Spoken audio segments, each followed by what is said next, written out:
Yang keempat, kebutuhan dasar. Yang kelima, fungsi kontrol restitusi. Yang keenam, keyakinan kelas. Dan yang ketujuh, segitiga restitusi.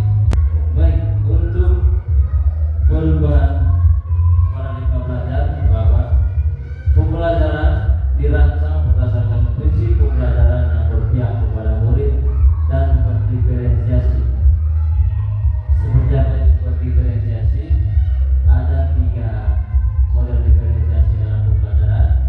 Yang pertama, diferensiasi konten, artinya kita menyediakan semua konten atau media-media yang kita gunakan. Yang kedua, diferensiasi proses, seperti penggunaan multi metode dalam pembelajaran. Dan yang ketiga, diferensiasi konten atau hasil atau produk yang akan dihasilkan oleh siswa, kita sesuaikan dengan minat dan kemampuan siswa. Itu diferensiasi. Sehingga setiap murid akan belajar sesuai dengan kebutuhan dari tahap perkembangannya untuk menjadi manusia yang bisa meraih keselamatan dan kebahagiaan yang setinggi-tingginya di masa depan, yang bermuara pada terciptanya profil pelajar Pancasila. Kita sudah tahu ada profil pelajar Pancasila, dan inilah paradigma pelajar kita di abad 21 ini. Yang berikut kita ke teori kontrol. Teori kontrol ini seperti yang kita belajar di sekolah itu, bagaimana kita bisa mengontrol anak-anak itu. Teori kontrol, kita bisa mengontrol orang lain itu hanya sebuah ilusi atau bayangan sifatnya. Karena pada dasarnya kontrol tertinggi pada manusia itu ada pada dirinya sendiri. Artinya bahwa kontrol atau perilaku siswa itu tidak serta-merta berubah ketika kita mengontrol mereka, tetapi pada dasarnya mereka harus memiliki kesadaran untuk berubah. Ini miskonsepsi tentang teori kontrol menurut William Glasser, bahwa guru dapat mengontrol murid. Semua penguatan positif efektif dan bermanfaat. Kritik akan membuat orang merasa bersalah dan menguatkan karakter. Orang dewasa memiliki hak untuk memaksa. Itu semua adalah sebuah ilusi. Semuanya itu ilusi atau hayalan semata. Artinya apa yang ada seperti dalam ini tidak akan berpengaruh sama sekali terhadap perilaku dan sikap anak. Ini lanjut dari teori William Glasser tadi itu, stimulus respon dan juga teori kontrol. Kalau di stimulus respon itu kan artinya adanya pemberian rangsangan, adanya respon. Pertama, realitas kebutuhan kita sama, sedangkan di teori kontrol itu realitas kebutuhan kita berbeda. Berikutnya, semua orang melihat hal yang sama. Teori kontrol, setiap orang memiliki gambaran yang berbeda. Kita mencoba mengubah agar orang berpandangan sama dengan kita. Teori kontrol itu kita berusaha memahami pandangan orang lain tentang dunia. Stimulus respon, perilaku buruk dilihat sebagai suatu kesalahan, sedangkan di teori kontrol itu semua perilaku memiliki tujuan, baik itu perilaku buruk maupun perilaku baik. Di stimulus respon, orang lain bisa mengontrol saya. Di teori kontrol itu hanya Anda yang bisa mengontrol diri Anda. Di stimulus respon, saya bisa mengontrol orang lain. Di teori kontrol, Anda tidak bisa mengontrol orang lain, karena sejatinya kontrol tertinggi itu ada pada diri kita masing-masing. Berikut, pemaksaan ada pada saat rujukan jaga. Sedangkan di teori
dimaksud adalah disiplin diri yang memiliki motivasi internal atau motivasi dalam diri seorang murid.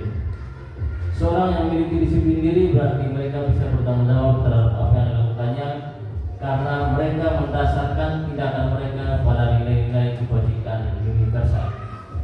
Nilai-nilai kebajikan universal itu seperti yang ada dalam profil pelajar Pancasila. Yang kita sekarang ini ada 6 nilai kebajikan. Yang pertama beriman, bertakwa kepada Tuhan Yang Maha Esa dan Maha Mulia. Yang kedua berkepentingan global. Yang ketiga mandiri. Yang keempat bergotong royong. Yang kelima bernalar kritis. Dan yang keenam kreatif.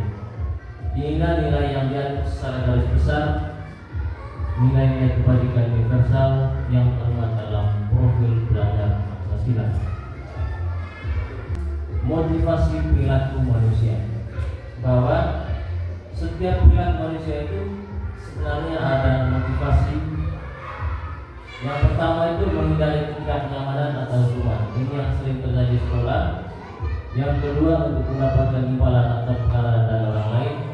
Yang ketiga untuk mencari orang yang mereka inginkan dan menghargai diri sendiri dengan nilai-nilai yang mereka percaya. Sasaran akhir dari pendidikan adalah kita bisa menciptakan motivasi yang ketiga ini, motivasi internal atau motivasi intrinsik yang ada dalam diri seorang siswa. Seorang siswa bisa menghargai diri sendiri dengan nilai-nilai yang mereka percaya. Itu tujuan utama pendidikan kita di negara ini.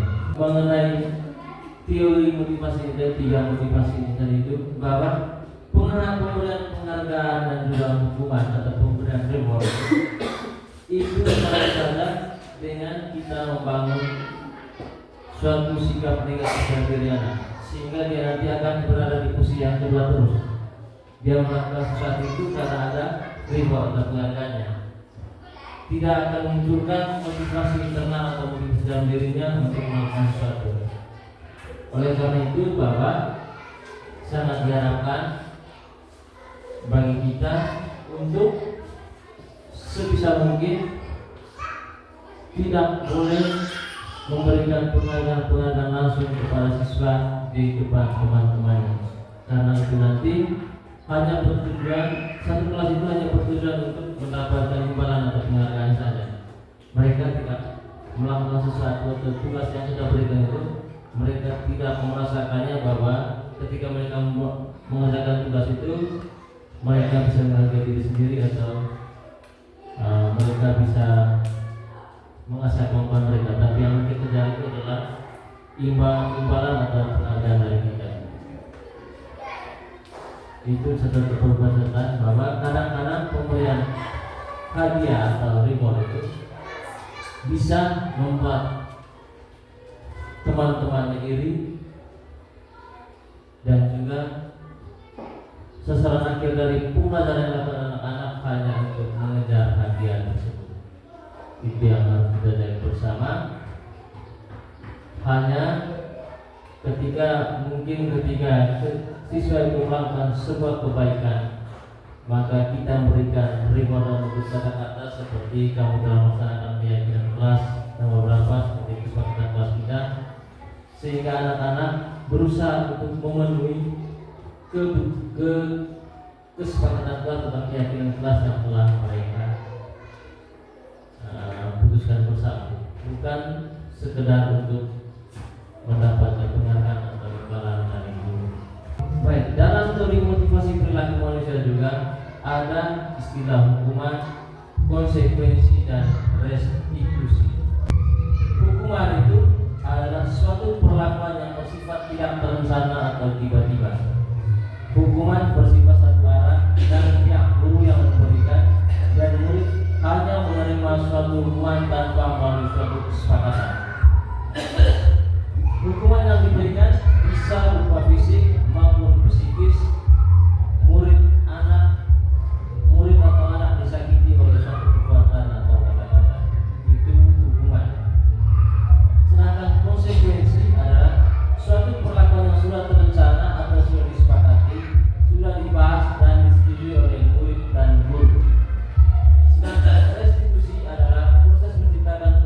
sebagai murid untuk memperbaiki kesalahan mereka atau proses kolaborasi yang mengajarkan murid untuk mencari solusi untuk masalah mereka. Mari kita melihat satu contoh masalah yang akan melibatkan hukuman, konsekuensi dan restitusi. Ini contohnya siswa tidak mengerjakan PR. Jika kita mengambil hukuman, ini yang akan kita ambil bahwa guru menuntut siswa tersebut dengan hormat bendera 10 menit.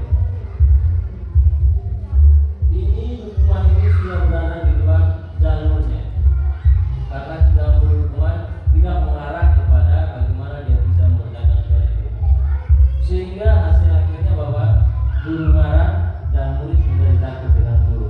Itu kalau kita menggunakan hukuman jika kasusnya seperti ini. Yang kedua, jika menggunakan konsekuensi, karena sudah terjadi kesepakatan tadi itu, konsekuensi itu adalah kesepakatan dengan guru bahwa guru menyuruh siswa mengerjakan PR sebanyak 3 kali. Dan di sini guru sangat tegas dan siswa menghormati peraturan.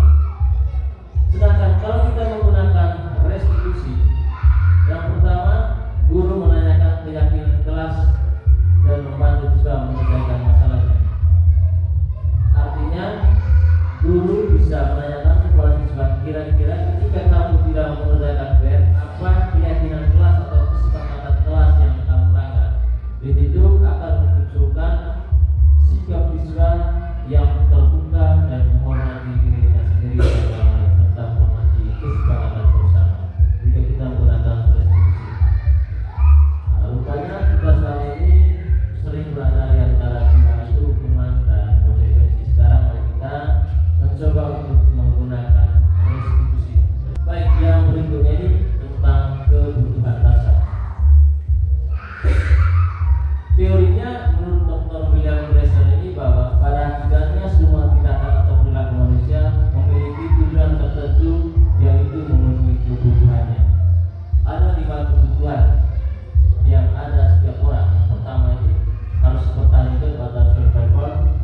Kebutuhan fisiologisnya itu seperti kesehatan, rumah dan makanan, serta reproduksi. Yang kedua, kebutuhan penguasaan, kebutuhan pengakuan atas kemampuan, seperti keinginan untuk dianggap berharga, kekuatan untuk mencapai sesuatu, diakui atas prestasi dan keterampilan, didengarkan dan memiliki harga diri. Yang berikut kebutuhan dasar itu kesenangan, kebutuhan untuk mencari kesenangan, bermain dan tertawa. Yang keempat, kasih sayang dan rasa diterima, kebutuhan untuk disayangi dan diterima, kebutuhan untuk tetap terhubung dengan orang lain. Yang berikut kebutuhan dasar yang berikutnya adalah kebebasan atau kebutuhan akan pilihan. Anak-anak atau kita dengan kebutuhan kebebasan yang tinggi menginginkan pilihan. Mereka perlu banyak bergerak, suka mencoba-coba, tidak terlalu terpengaruh orang lain, dan senang mencoba hal-hal baru dan menarik. Dan perilaku buruk seseorang merupakan respon dari suatu kebutuhan yang tidak terpenuhi. Misalnya, seorang anak meragu temannya, maka otomatis ada kebutuhan dasar yang tidak terpenuhi dalam dirinya, baik ketika dia berada di lingkungan keluarga maupun di lingkungan sekolah. Sekarang kita ke posisi kontrol kita dalam pembelajaran. Dia Egoson itu membagi posisi kontrol kita itu ke dalam 5 posisi kontrol. Yang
Baik, mari kita lihat kembali kelima posisi kontrol guru dalam dunia pendidikan.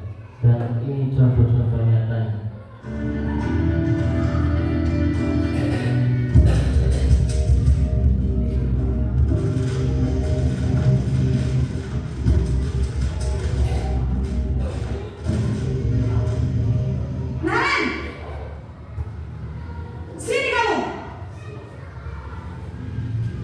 Selamat pagi, Bu.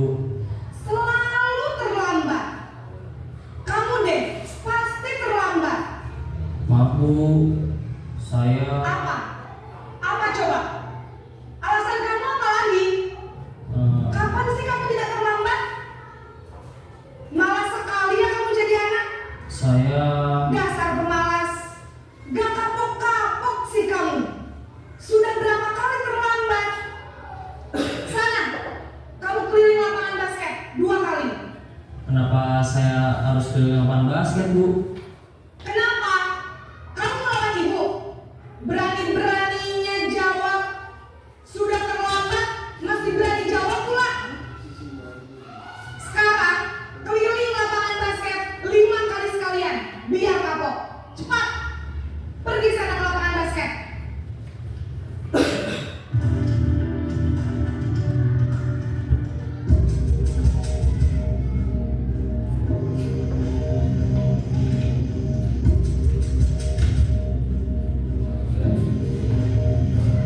Naren!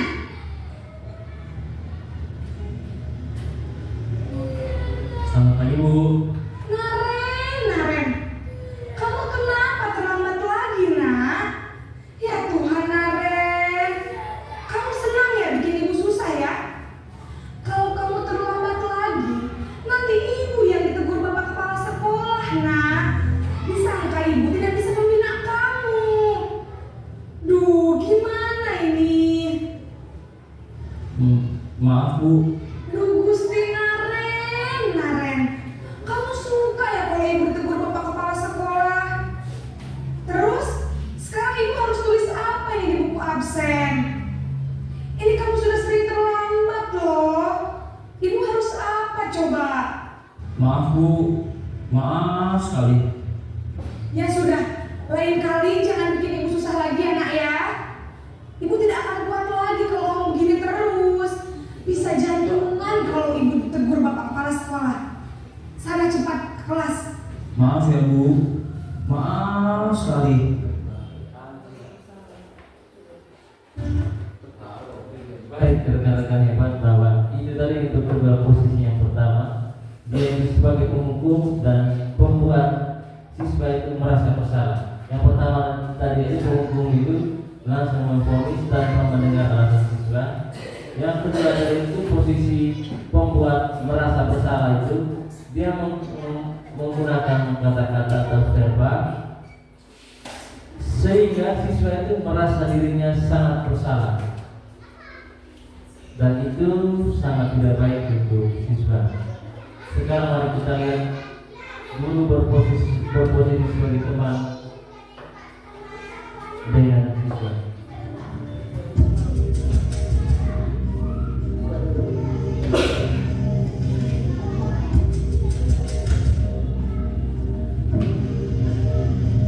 Naren!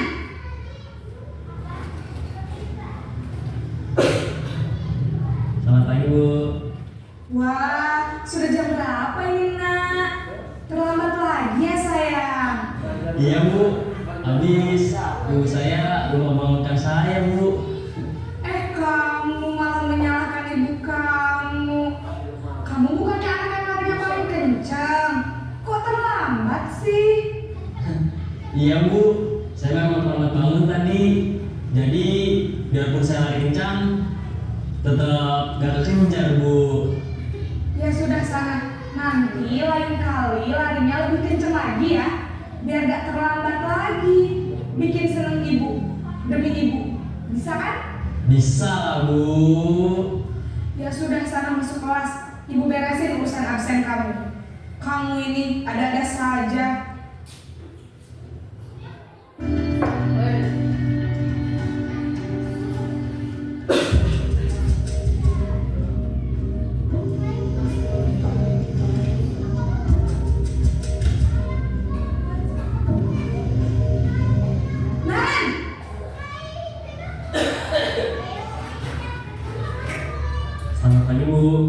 Naren, apa peraturan sekolah kita tentang jam berapa kita harus masuk sekolah, nak? Kita harus di sekolah jam 7, Bu. Iya betul, sekarang sudah jam 7.20. Naren sudah tahu konsekuensinya jika terlambat hadir. Paham, Bu. Saya harus tinggal kelas pas jam istirahat selama 20 menit. Iya benar, konsekuensinya demikian. Jadi nanti jam 9.30 pas istirahat, kamu harus tinggal di kelas, kerjakan tugas tambahan untuk ketertinggalan kamu, ya? Baik, Bu.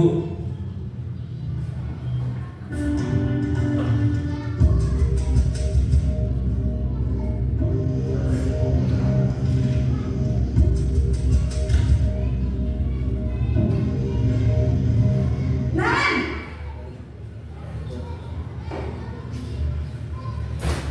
Selamat pagi, Bu. Selamat pagi, Naren. Maaf, Bu. Saya terlambat. Iya, sekolah masuknya jam 7, sekarang sudah jam 7.20. Jadi sekarang bagaimana ini, Naren? Maaf, Bu. Saya lupa setel alarm saya semalam. Baiklah, menurut kamu, keyakinan sekolah yang mana yang perlu kamu tingkatkan? Menghargai diri sendiri dan orang lain mungkin, ya, Bu. Setuju. Jadi, apakah Naren meyakini prinsip saling menghormati tersebut? Iya, Bu. Saya meyakininya. Apakah Naren bersedia memperbaiki masalah keterlambatan ini? Bersedia, Bu. Bagaimana kamu akan perbaiki masalah keterlambatan ini? Saya akan coba untuk tidak lupa menyetel alarm saya, Bu. Baik, kalau Naren lupa menyetel alarm di rumah, ada orang yang kira-kira bisa bantu mengingatkan tidak? Ada, Bu. Kakak saya, Kak Emma. Ada lagi selain Kak Emma? Selain Kak Emma, ada ibu saya. Baik, jadi yang mengingatkan Naren adalah Kak Emma dan ibu kamu, ya? Kira-kira akan mulai setel alarm kapan nih, Naren? Setelah pulang sekolah, akan segera saya lakukan. Baik, jadi Naren akan setel alarm untuk bangun besok pagi dan akan diingatkan oleh kakak dan ibunda Naren, ya? Ada lagi yang mungkin perlu dilakukan, Naren? Agar tidak terlambat bangun lagi. Tidak ada, Bu. Baik, Naren. Terima kasih untuk kerjasama kamu. Sekarang kamu perlu kembali ke kelas untuk belajar. Baik, Bu. Terima kasih. Baik rekan-rekan guru hebat, bahwa setelah kita tadi melihat video atau tayangan video dari 5 posisi kontrol tersebut, maka posisi kontrol yang ideal kita adalah posisi sebagai seorang manajer. Artinya kita bisa mengetahui alasan anak atau alasan anak melakukan kesalahan, sehingga kita tidak serta-merta memvonis tindakan atau perilaku dari anak.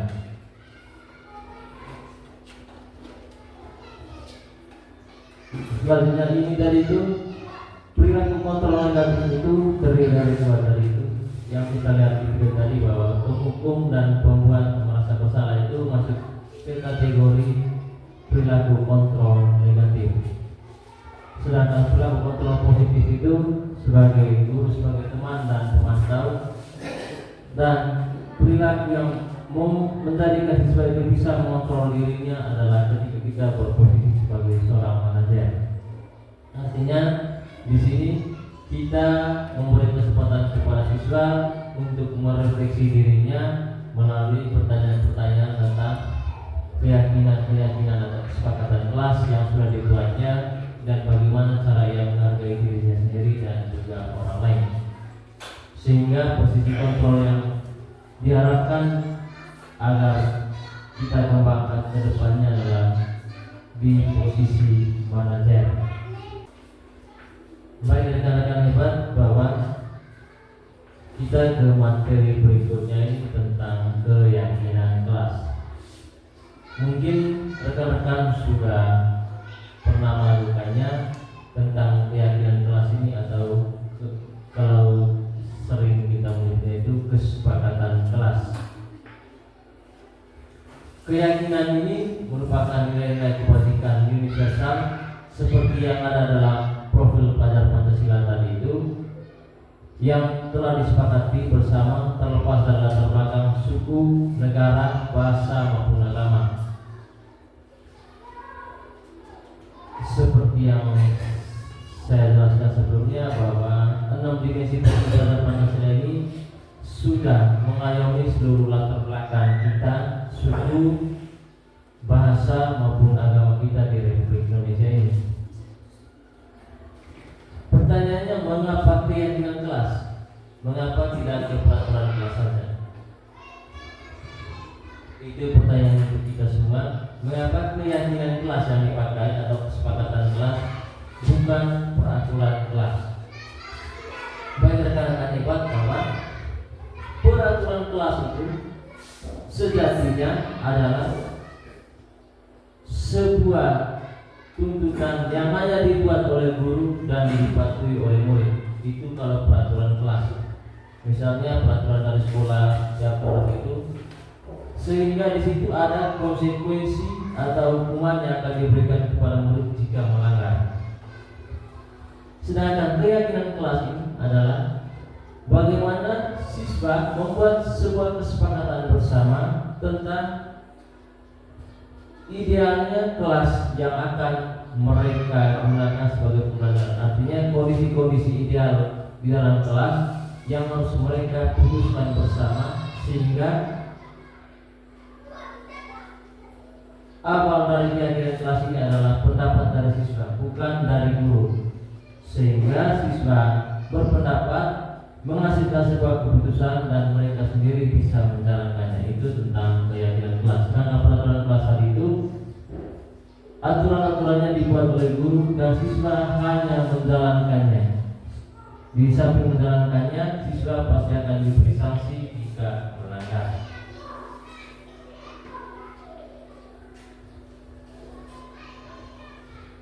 Dan prosedur pembentukan keyakinan kelas atau kesepakatan kelas itu, yang pertama itu kesepakatan kelas bersifat lebih abstrak atau dia harus lebih menyentuh atau nyata dan lebih rinci dan atau lebih konkret tadi. Yang kedua, keyakinan kelas berupa pernyataan universal atau pernyataan umum. Dan yang ketiga, pernyataan keyakinan kelas senantiasa dibuat dalam bentuk positif. Misalnya,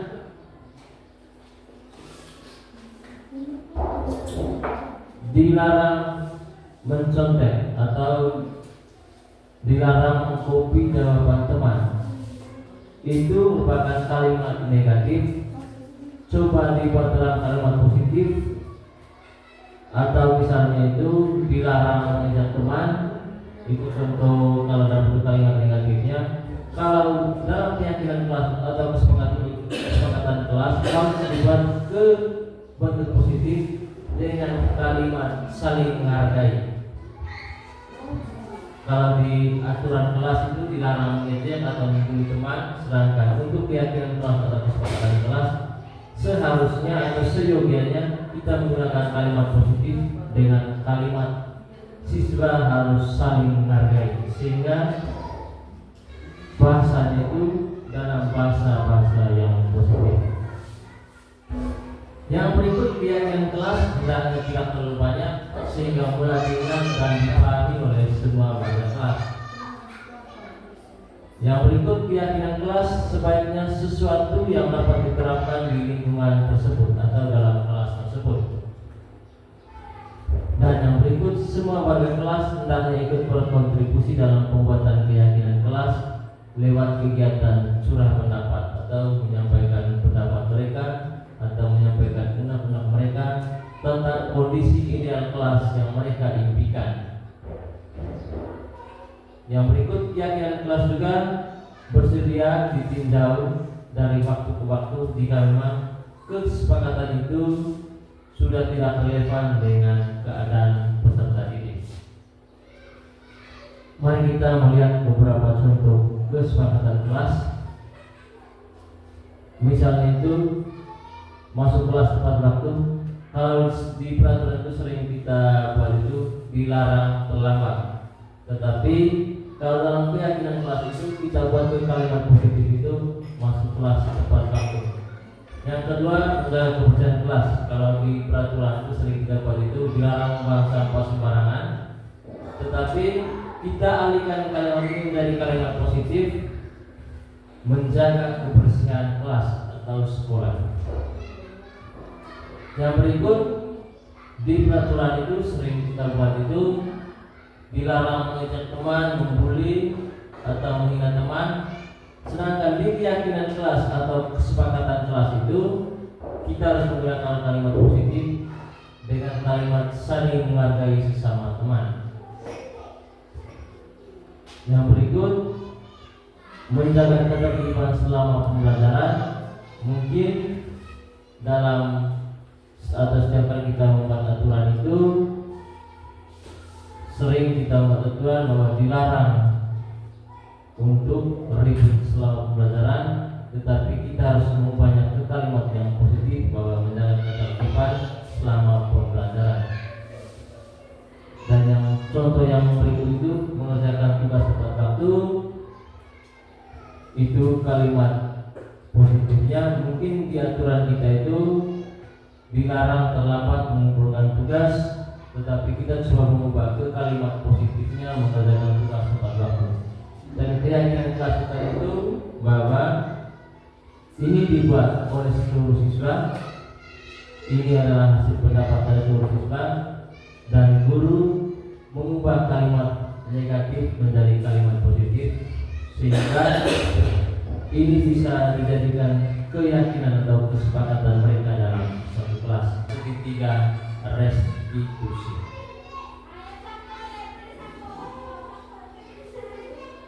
Ini pengertiannya Bapak Ibu rekan-rekan hebat, bahwa segitiga restitusi adalah suatu proses dialog yang dilakukan oleh guru atau orang tua agar dapat menghasilkan peserta didik yang mandiri dan bertanggung jawab. Dan segitiga ini atau langkah-langkah ini terdiri dari 3 tahapan. Yang pertama, menstabilkan identitas. Yang kedua, validasi tindakan yang salah. Dan yang ketiga, menanyakan keyakinan.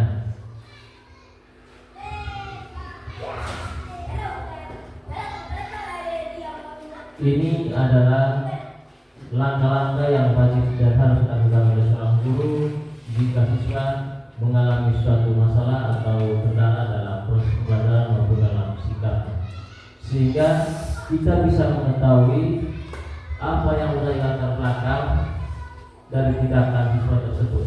Di motivasi perilaku tadi dijelaskan itu bahwa setiap perilaku itu baik atau buruk itu pasti ada tujuan tertentu, pasti ada motif-motif tertentu.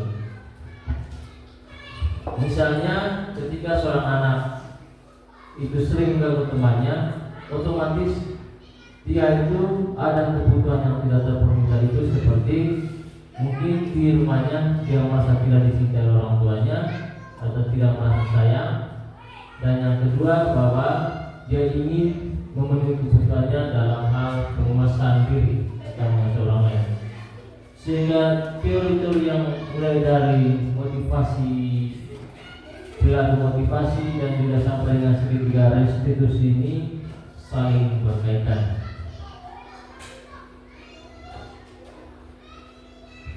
Yang pertama itu dari segitiga restitusi ini, bahwa menstabilkan identitas. Ini berdasarkan prinsip bahwa membuat kesalahan adalah bagian dari proses pembelajaran. Itu yang mesti kita tanamkan dalam diri kita, bahwa ketika anak membuat sebuah kesalahan, bagaimana kita harus menciptakan atau mengkondisikan bahwa kesalahan itu merupakan bagian dari proses pembelajaran terhadap anak untuk masa depannya. Kalimat atau kata yang harus kita gunakan ini seperti yang ada di sebelahnya itu, bahwa sebisa mungkin berkomunikasi dengan mereka bahwa anak berbuat salah itu wajar, atau tidak ada manusia yang sempurna, atau bisa juga bapak ibu juga pernah melakukan hal tersebut, atau yang paling apa itu, bapak atau ibu tidak mencari tahu siapa yang salah, tetapi apa yang harus kamu lakukan untuk memperbaiki kesalahan yang kamu lakukan. Sehingga di sini anak ini tidak merasa bahwa dia dijadikan kambing kita mencoba agar apa yang dilakukan itu tujuan akhirnya nanti adalah proses pembelajaran bagi dia untuk menjadi orang yang bertanggung jawab. Itu langkah pertama, menstabilkan identitas. Yang kedua, validasi tindakan yang salah. Ini berdasarkan prinsip bahwa setiap perilaku berupaya memenuhi suatu kebutuhan. Di validasi tindakan yang salah ini, secara garis besar, dia akan menanyakan alasan-alasan apa sehingga anak tersebut melakukannya. Ketika menstabilkan identitas sudah kita lakukan, artinya dengan tidak memposisikan anak sebagai korban ataupun dia sebagai orang yang berbuat salah, tetapi di posisi yang kedua, di validasi tindakan yang salah ini, kita harus menanyakan alasan-alasannya dan kita mesti memberi apresiasi. Misalnya, kamu punya alasan mengapa kamu melakukan hal tersebut, dan untung saja kamu tidak melakukan hal yang lebih buruk dari itu.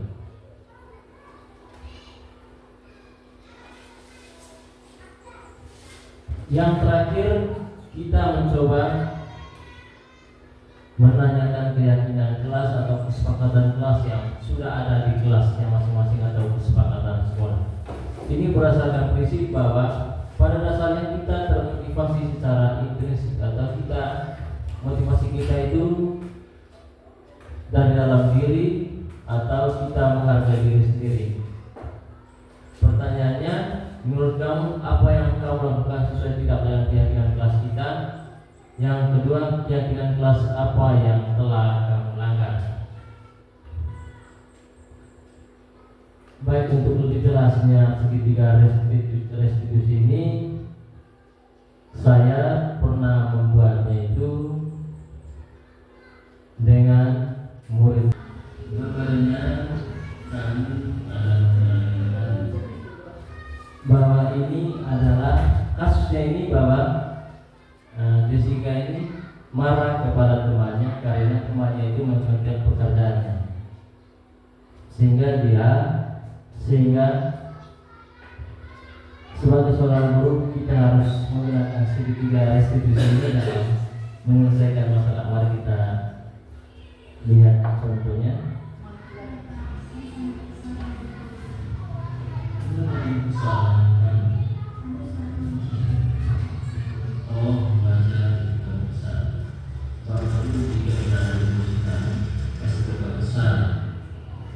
Lalu apa yang membuat tertekan?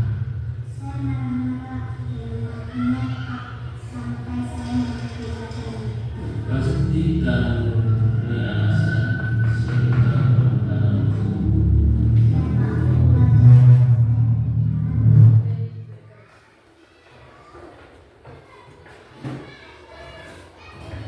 Sampaikan hal yang sebenarnya dalam sekolah kepada guru pikir kalau kamu sering guru ingat tentang kira-kira berapa kali kamu sering dalam sekolah. Sering terlambat itu suatu kesalahan atau tidak? Suatu kesalahan. Baiklah, setiap orang sering melakukan kesalahan, pasti melakukan kesalahan yang dalam terjadi. Tetapi bagaimana kita untuk memperbaiki diri dari kesalahan tersebut?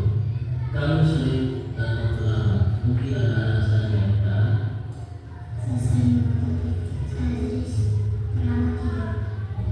Sering lebih di sini kan terlambat. Kamu kan tahu kreativitas kita. Menurut kamu kakak, jika sering terlambat itu apakah sudah sesuai dengan keyakinan kelas kita? Menurut kakak, kira-kira keyakinan kelas apa yang dilanggar? Disiplin.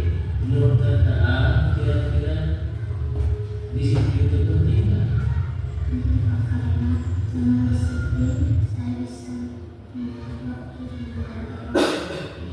Dari disiplin kita bisa mengatur waktu dan menghargai waktu. Menghargai waktu juga kan, maka kita tahu menghargai diri.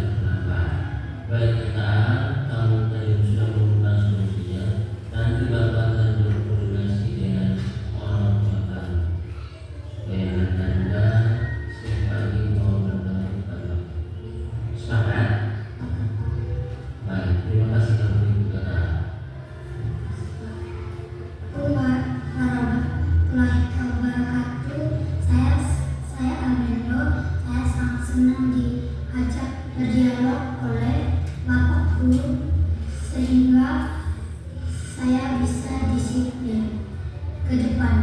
Terima kasih.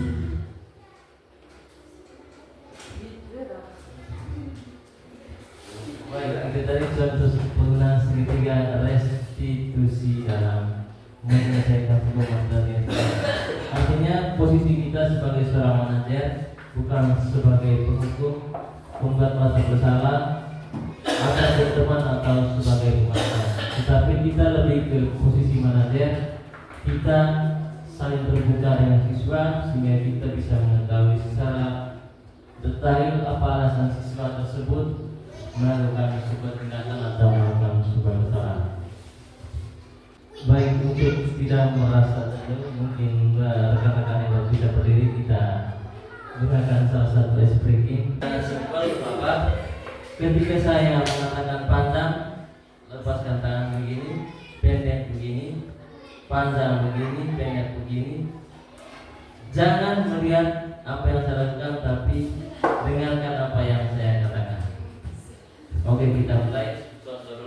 Panjang, pendek, panjang, pendek, pendek. Saya yang benar. Konsentrasi. Kita ulang sekali lagi. Panjang, pendek, panjang, pendek, pendek. Ya, terima kasih teman-teman yang hebat. Baik teman-teman, mari kita lihat video lagi. Tadi itu ada hukuman, konsekuensi dan restitusi tadi itu. Hukuman tadi itu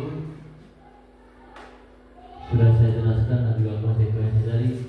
Kira-kira menurut teman-teman, ketika guru memberikan atau menyuruh siswa bersandar 100 kali dalam buku kalimat saya tidak akan terlambat lagi karena terlambat datang ke sekolah, kira-kira itu masuk dalam hukuman atau konsekuensi? Itu termasuk hukuman atau konsekuensi? Ada yang hukuman, ada yang konsekuensi. Sebentar baru kita lihat bersama jawabannya. Yang kedua, lari mengelilingi lapangan basket 2 kali karena terlambat.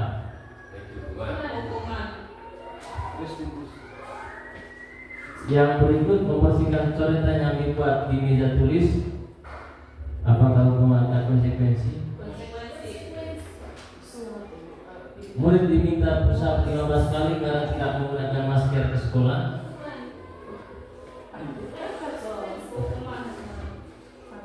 Mengganti kertas tugas teman yang telah dicoret-coret. Berjemur di lapangan basket pukul 12 siang karena mengobrol dengan teman.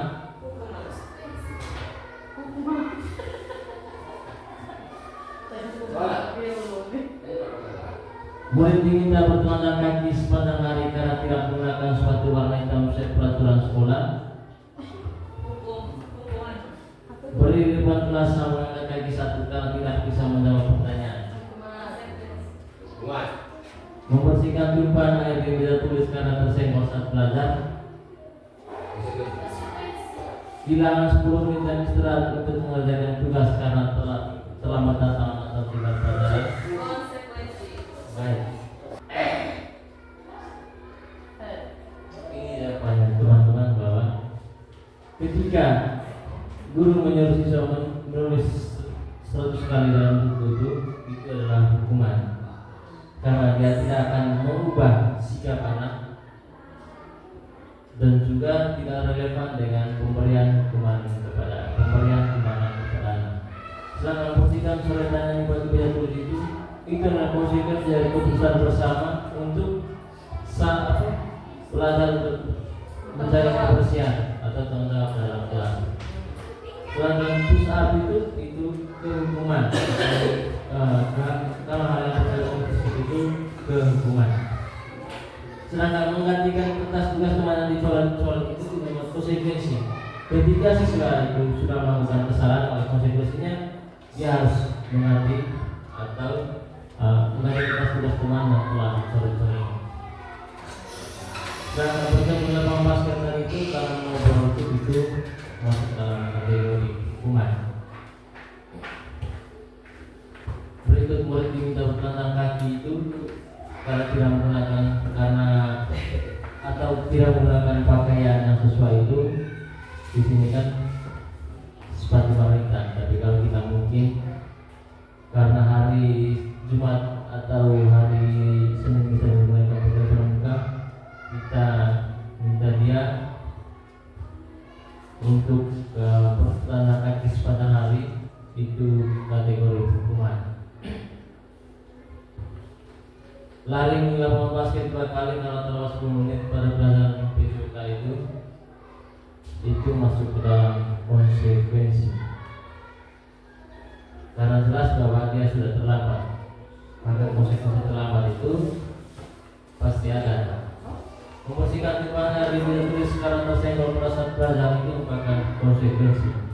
Karena di situ dia adalah untuk bertanggung jawab dan juga menjaga kebersihan.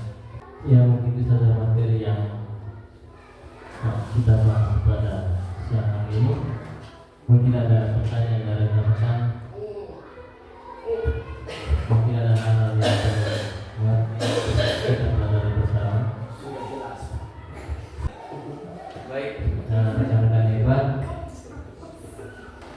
Selanjutnya saya kembalikan menjadi kepada Ibu Bayan.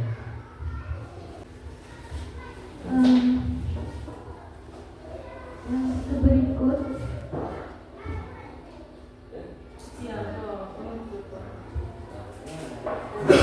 penguatan oleh Bapak Keps. Terima kasih. Pertama juga terima kasih kepada Pak Ino yang telah menjelaskan tentang diseminasi budaya positif di sekolah.